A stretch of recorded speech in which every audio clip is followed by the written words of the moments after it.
Hey guys, subscribe for daily content. And if you're shopping for gear, make sure you check out the description for the newest items at some of the very best online retailers. There's also links for some of the items that I personally recommend. Thanks! What's going on YouTube? Metal Complex here, and today I've got another interesting knife review / knife overview to share with you guys. This is the Caelum Blade Designs Ari, which very interesting. This is manufactured by QSP Knives and is available right now. I'm going to tell you guys right now the build quality on this is very good, but you probably knew that given that it is manufactured by QSP. I will link it down below. The price honestly is pretty darn fair, and there are some interesting variants, so make sure you check it out. Thanks to Caelum Blade Designs for sending this in. I'm going to give you guys some social media here. Just a moment.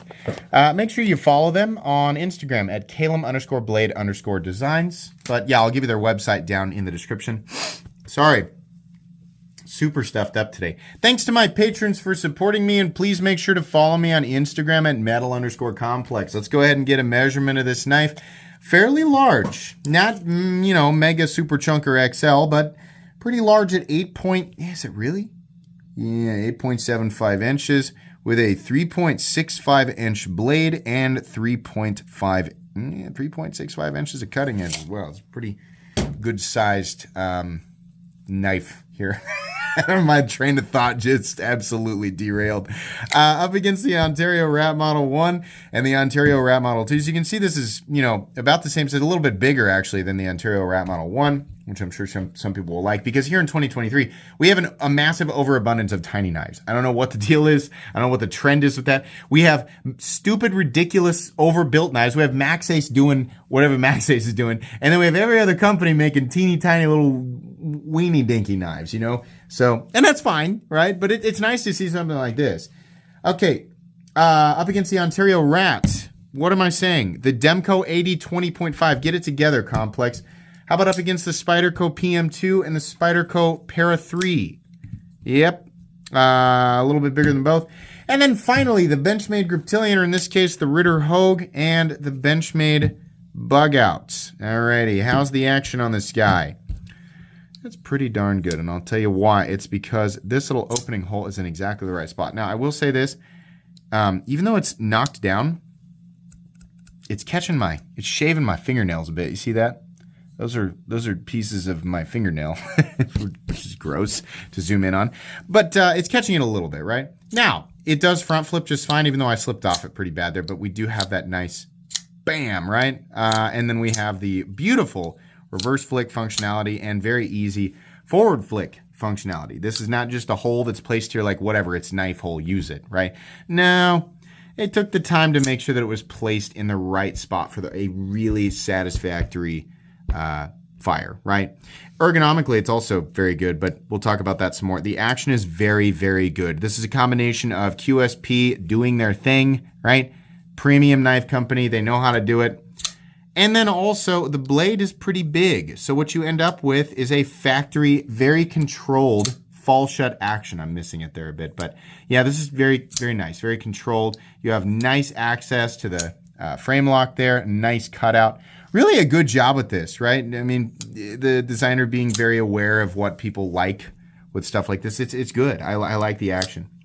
Carry profile, thickness up against the Spyderco Para 3, very similar. Perhaps the Ari is a tiny bit thicker.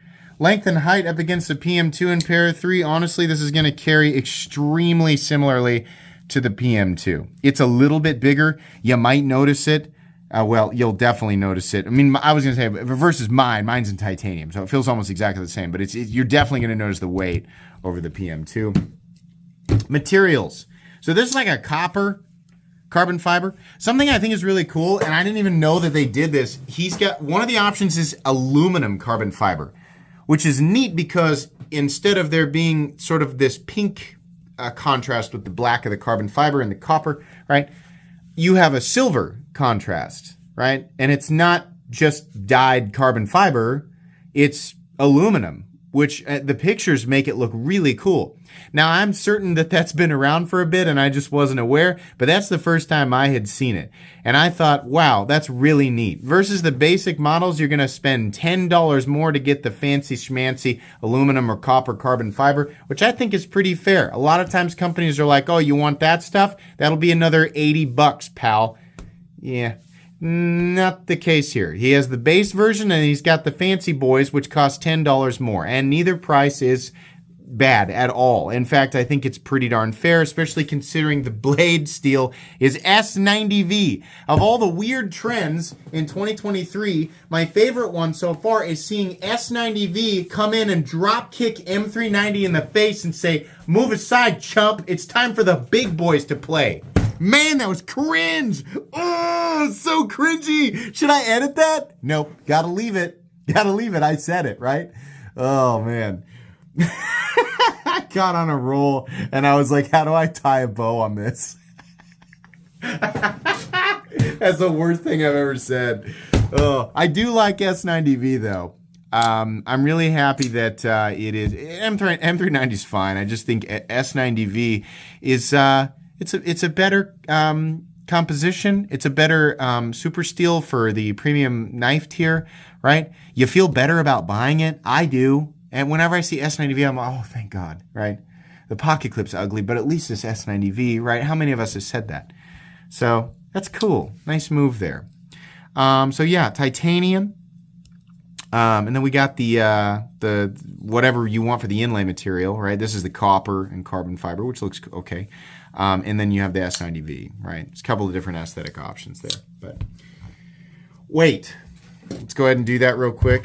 The weight of the Ari coming in at 4.97 ounces, which is honestly substantially lighter than I thought it was going to. I thought it was going to come in at 6 ounces. This is a big knife, right? It's not dainty titanium or a dainty blade either, right? Pretty impressive, honestly. There has to be milling. Yeah, there's definitely some pretty substantial milling in the titanium. Blade stock thickness. Let's, where are the calipers? Boy.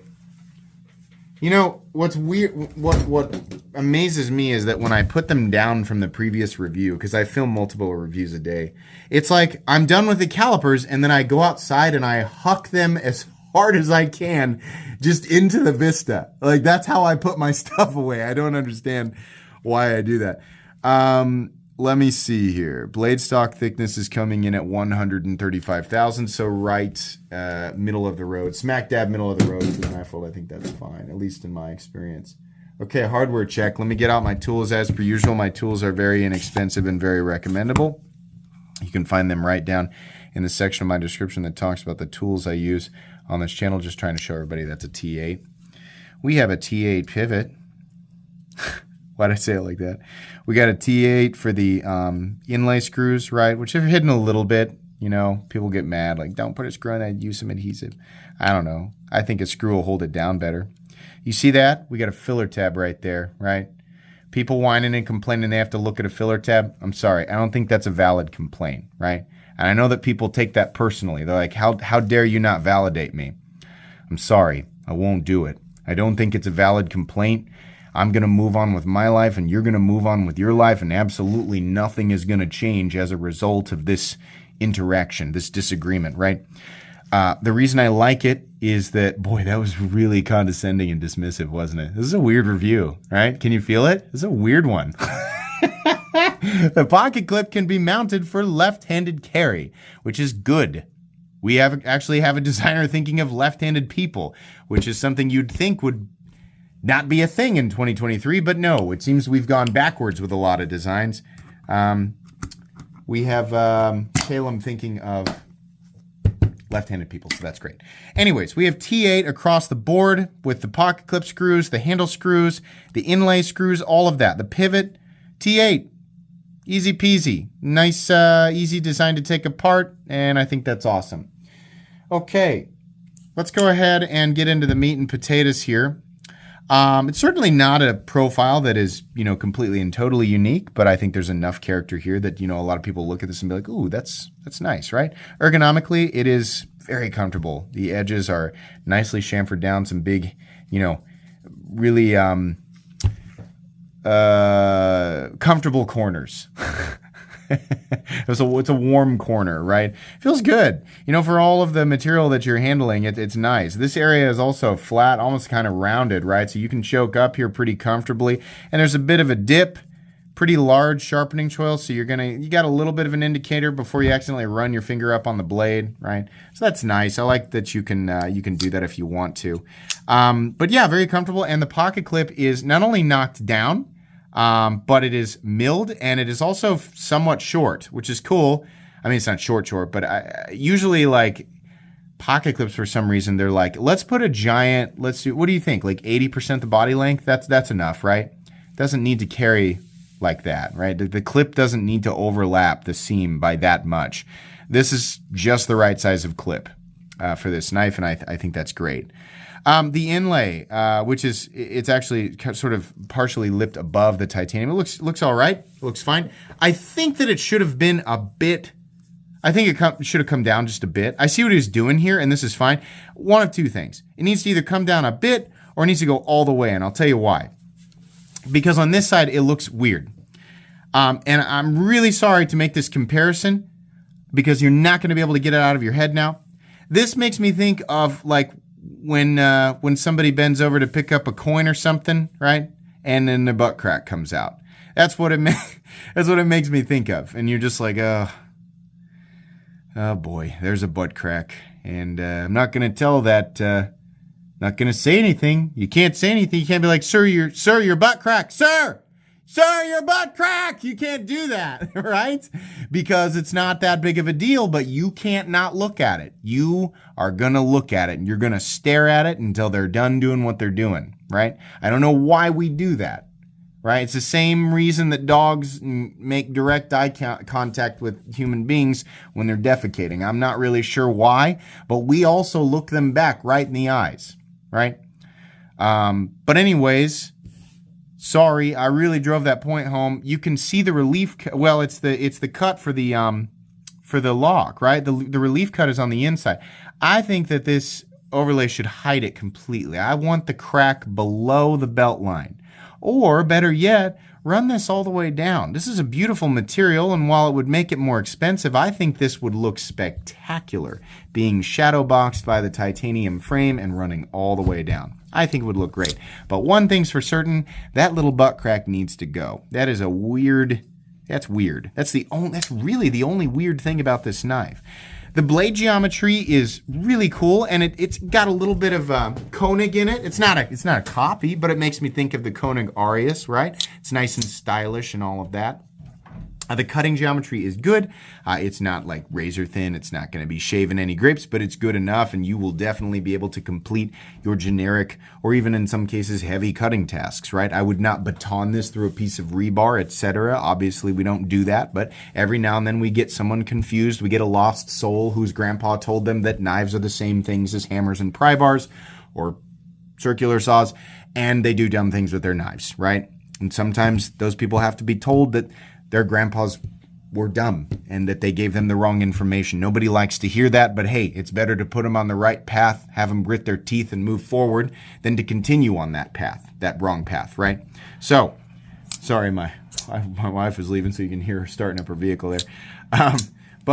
Yeah, I think the blade, to get back on track here, I think the blade geometry is good. It's fine. The knife or the blade looks nice too. Now, I don't know what he's hardening this to. Obviously, to get the best benefit from S90V, as is the same case with all compositions, it needs to be heat treated properly. I would like to assume that QSP would do a good job with that, but as we've seen time and time again, it seems like a lot of companies like to run it 1 or 2 points under where it should be optimally, right?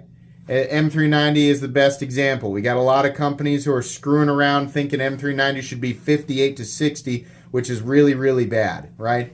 S90V, it's even more important, right? Because there's really a heavy emphasis on potential edge retention, and you cannot hit those numbers without getting the Rockwell hardness to the right range. Do I think there's a little bit of a float zone? Yeah, 1 to 2 Rockwell hardness, right?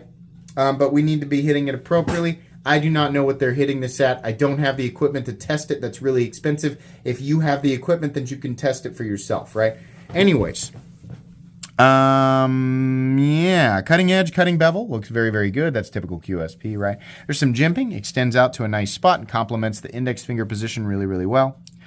What else? We get a couple of standoffs back here. I think it would have looked nicer with a backspacer, but that would have thrown the balance off a bit. It's already kind of butt heavy, right? A little bit, not terrible, right? But we're a ways back from the pivot. You had a titanium backspacer here, and it's really going to be teetery, especially if they run this extra material, right? You're going to make it, my suggestion of running the inlay material all the way down would make it, it would increase this thickness all the way down, which isn't that big of a deal, but it would also increase the weight a little bit, making it even more butt heavy, right? So that's kind of a preference thing. It depends on how much you care about that. Pocket clip is fine. I think it looks good, very generic, but it's nice, and it's a milled clip.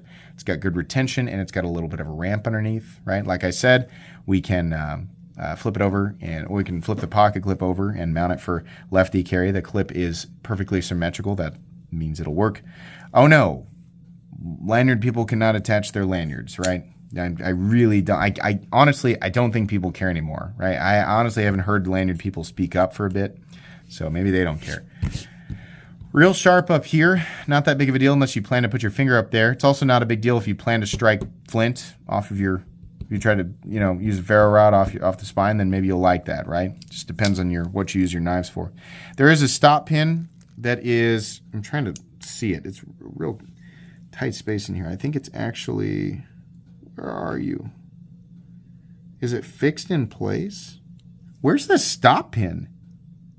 Oh, yeah. I'm sorry. It's fixed in place right here, unless... Nope, I'm wrong. It's attached to the blade. I'm sorry. Stop pin's attached, and you can see right here, you can see the little channels. Right there. You can see the little channels that the blade stops are riding on. That's good. They're hidden. Very solid lockout, right? No blade play up, down, left to right. No lock stick, no pivot lash. Very consistently smooth in here. And the D10 is tuned medium, right? Which is appropriate considering we have a front flipper and we have a little opening hole. I think that works just fine. Centering is dead on with no detent lash. And your lockup is coming in at, looks like maybe 40 to 50%. Where are we at here? Yeah, 50% or so. That's fine. The RE comes in with a base price of $269. An additional $10 will get you one of the spicy inlay materials, which I think is fair. I think the price on this is fair. I think there's enough detail here that it looks good. Honestly, I would have been over the moon if you had run this material all the way down. I think that would have looked awesome. I love shadow box materials. I think it looks so good, right? I know that costs people a little bit more money, right? You know, but charge me 20 more. I really want this butt crack gone. Like, that's just me, you know. Maybe Caelum Blade Works is like, you know, we don't really care, Complex. We like the butt crack, right? That's we're kind of into that. That's fine, you know. But I don't want it there. But I think this knife is great. I like that it's a larger size. I like that it's easy to manipulate. I like that it has good ergonomics, right? I like that it feels like, you know, a knife that costs about $269. And I love that they're using S90V on it. I'm hoping that it's heat treated correctly. It worked fine for me, but I don't put these things through enough to be able to definitively say, like, yes, this is S90V hardened specifically here. I can't do that. I'm not a machine, right? So do with that information what you will. As far as I'm concerned, this is a cool knife. If you like larger knives and you want to feel like you got your money's worth and you like the premium materials, this is one to go for. It's not going to be for everybody, but it's definitely one that I think is cool. So that's going to be it for me today. I have absolutely no idea if he intended for me to keep this. Caelum Blade, I need to contact you and you can tell me what you want me to do with this. If you want me to send it on to another reviewer, whatever you'd like me to do is perfectly fine. I have enough knives. This is cool though. But I appreciate you sending it in for me to take a look at. Please make sure to follow me on Instagram at metal_complex. If you enjoyed this video, leave a like. If you'd like to check out my other content, I do of course have lots of videos of knives that are either expensive or inexpensive that I do or don't like, so check those out. And if you enjoy all my content, go ahead and click on that Metal Complex logo right there and subscribe because there's definitely more coming. Thanks again for watching, everybody, and have a great day.